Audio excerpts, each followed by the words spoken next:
Assalamualaikum warahmatullahi wabarakatuh. Alhamdulillah, alhamdulillahirabbil alamin. Wassalatu wassalamu ala asyrafil anbiya wa mursalin sayyidina Muhammadin wa ala alihi wa sahbihi ajmain, amma ba'du. Sahabat-sahabat yang budiman dimanapun berada, selamat berjumpa kembali dengan saya di channel kesayangan kita, di channel Dr. Ari Tulung. Sahabat-sahabatku yang budiman, beberapa hari yang lalu ada masuk surat di email yang pertanyaannya singkat seperti ini. Saya memiliki utang di bank. Saat berutang, saya menjaminkan sebuah rumah.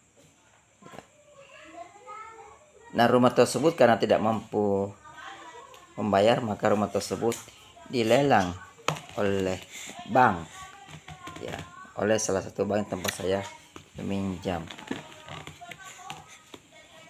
Nah, setelah dilelang, maka rumah saya itu laku terjual. Ya. Namun setelah terjual, pihak bank tidak memberikan informasi kepada saya. Bahkan sampai si pembeli tersebut, si pembeli dari rumah saya itu menempati rumah tersebut, ya. Saya belum mendapatkan kabar dari bank bahwa rumah tersebut telah terjual dan berapa harga jualnya. Pertanyaan saya, apakah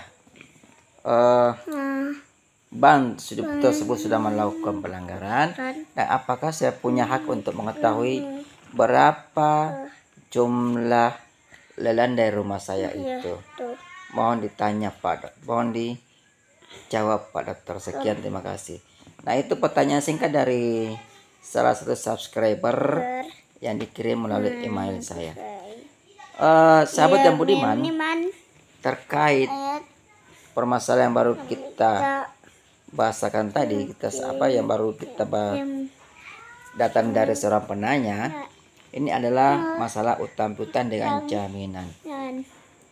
Jadi mempertanyakan apakah jaminan yang dijual itu, baik lelang maupun bukan lelang, ya, hasil jualnya harus diberitahu kepada si debitur. Nah, itu intinya ya. Nah, kita kembali untuk menjawab pertanyaan ini. Ini anak si kecil, si bocil, nakal juga si bocil. Nah, kita kembali pada fungsi dari jaminan itu, ya. Jadi untuk menjawab permasalahan ini, kita akan kembali kepada apa sih fungsi jaminan itu. Jaminan itu sendiri berfungsi, ya, fungsi utamanya adalah untuk mengganti pembayaran si debitur apabila si debitur tidak mampu melakukan pembayaran. Jadi ingat ya, untuk mengganti pembayaran si debitur apabila debitur tidak mampu untuk membayar utangnya secara normal. Jadi objek jaminan itu dijual, ya.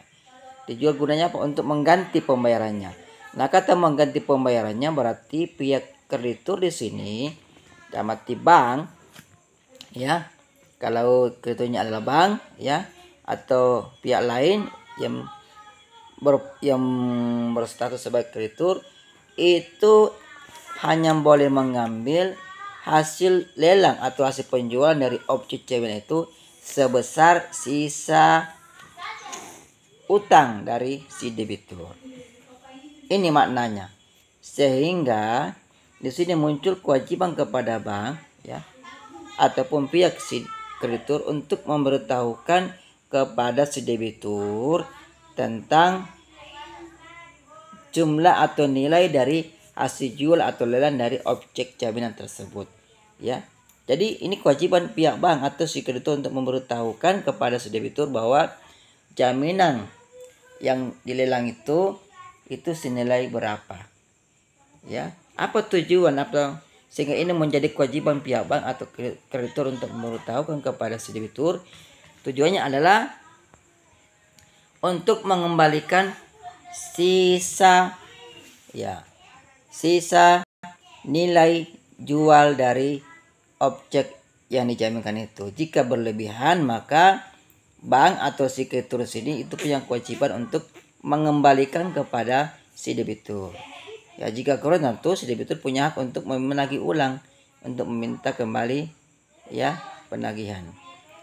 Nah, kalau lebih harus dikembalikan, sehingga ada kewajiban dari pihak bank atau kreditur untuk memberitahukan kepada si debitur perihal ya nilai hasil jual objek jaminan si debitur. Itu ya. Jadi itu secara prinsip. Jadi menjadi kewajiban si pihak bank atau kreditur untuk memberitahukan kepada debitur bahwa objek yang dijaminkan di bank itu lakunya sekian. Sehingga apabila ada kelebihannya maka harus dikembalikan kepada si debitur. Sehingga sesuailah fungsi jaminan itu untuk mengganti pembayaran. Dengan kata lain bahwa bank atau si kreditur tidak boleh mengambil lebih pembayaran dari si debitur. Jadi kalau sisa utang dari si debitur sisanya adalah misalnya 10 juta, kemudian objek yang dijaminkan itu dijual dengan harga 12 juta, maka selisihnya yang lebihnya itu 2 juta harus dikembalikan kepada si debitur. Itu menjadi hak si debitur dan tidak boleh diambil oleh bank atau si kreditur. Nah, itulah jawaban singkat dari saya. Semoga sahabat-sahabat subscriber puas dengan jawaban ini, dan saya tetap menantikan pertanyaan-pertanyaan dari kawan-kawan atau sahabat-sahabat subscriber di seluruh Indonesia. Jangan malu bertanya, karena yang bertanya kita akan memperoleh informasi yang bermanfaat. Sekian dari saya. Billahi taufiq wal hidayah. Wassalamualaikum warahmatullahi wabarakatuh.